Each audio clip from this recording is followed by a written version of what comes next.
Um, Today, my heart feels very heavy. It has been quite an arduous week, and today I woke up with a tremendous sense of sadness and loss. And I did not know whether I would be able to speak, but because as a family we have been told wherever somebody has shown you kindness or done something good for you, you have to express your gratitude. I stand here on behalf of my family, my immediate family, and the entire Kibaki family, to say, first of all, we are very grateful to you, Your Excellency, for all the care, the love you have shown to our father from the day he retired in 2013 up to this moment. Mzee has not wanted for anything. Your government has assisted him in everything that he has required. Indeed, in his latter years, in his final years, when his medical condition was deteriorating, you personally ensured that he had access to the best medical care in Kenya and indeed in the world. And for that, we are truly grateful. Your Excellency, of course, we have had our hiccups over the last 9 or 10 years in looking after Mzee. But where we got stuck, the mere threat of suggesting that we are going to give you a call for further guidance would ensure that whatever was requested by the family or by Mzee was done quite expeditiously.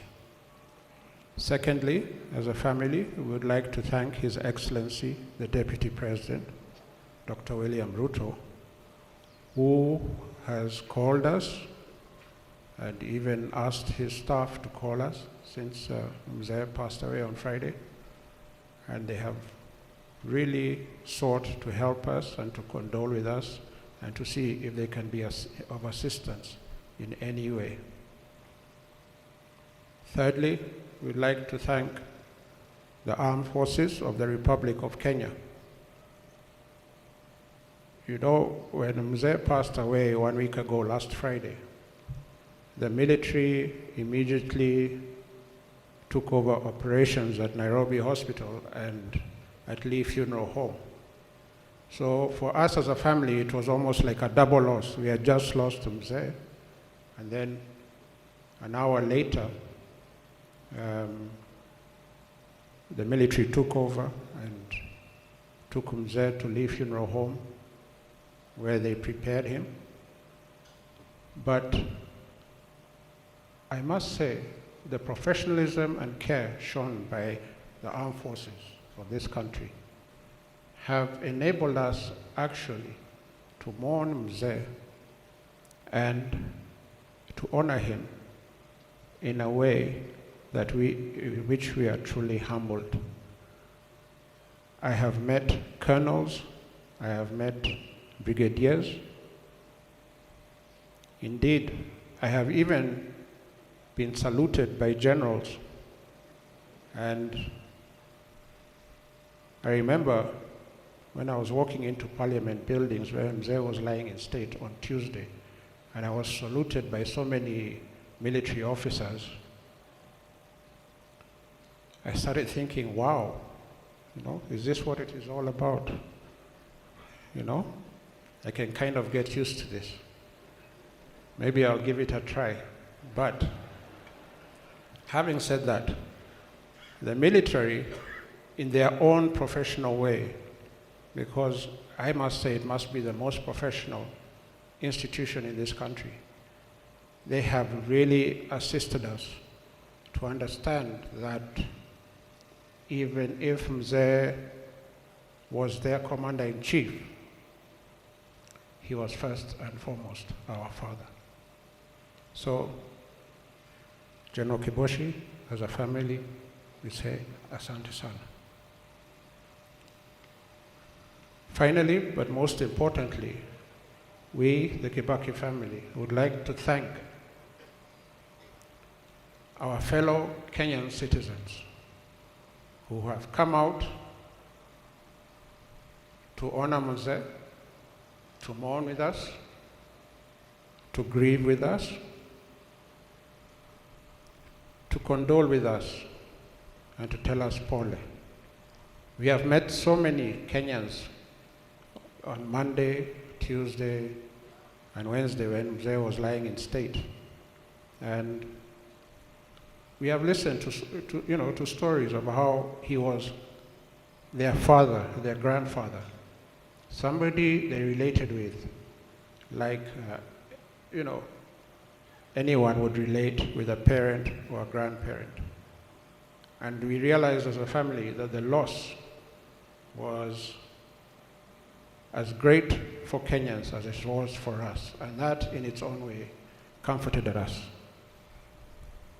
I remember thinking, if, at one point, because on Wednesday there were so many people queuing in line, if Mzee was just to wake up for 1 minute, I think you'd even wonder, where are all these Kenyans going? Where they are coming to look at me, to see me? Why are they not at work? You'd have probably told us all, wacheni kuregarega na murudi kazini. Because for him, work was very important.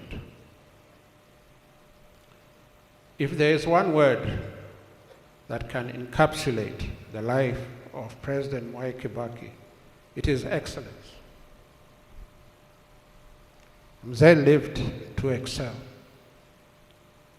From the minute, or should we say the moment he left Gatiaini village in Othaya to begin his education, up to the day he retired as president of this country, that journey has been a journey to excel.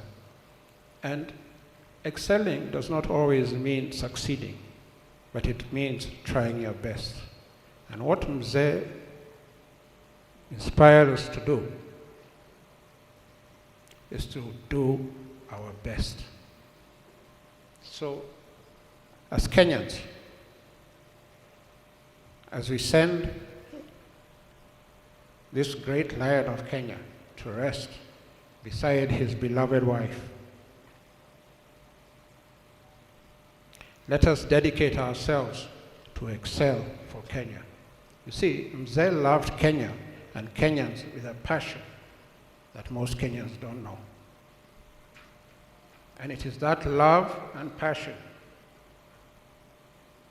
that almost, enabled him to dedicate his life to this country.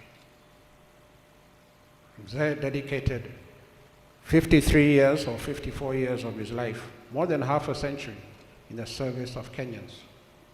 So we can see by the example of his life that he was the ultimate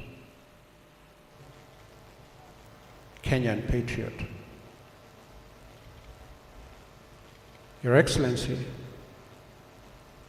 those of you, or those of us who understand the dynamics between President Kibaki and you, we know that Mzee was very, very fond of you. Very, very fond of you. In fact, your relationship was the relationship between a father and a son. There are times I would watch the TV evening news with him at 7 o'clock. And when the news came on, you'd even start dozing when some politicians came on. And when, he'd even turn to me and say, Jimmy, this fellow has been speaking for 10 minutes and there's nothing he has told us. And you'd go back to dozing. But when you came on the screen, he would sit upright and listen very keenly. And after whatever function you're with or at, he would turn to me and say, good man, or good fellow. And for those of us who knew President Mwai Kibaki well, we knew when he said something like that, that was the ultimate praise. He could not say more than that. If the measure of patriotism is one service to the country, then President Mwai Kibaki was a great son of Kenya. I want to thank you all for this tribute. We are overwhelmed and we are very grateful. Thank you.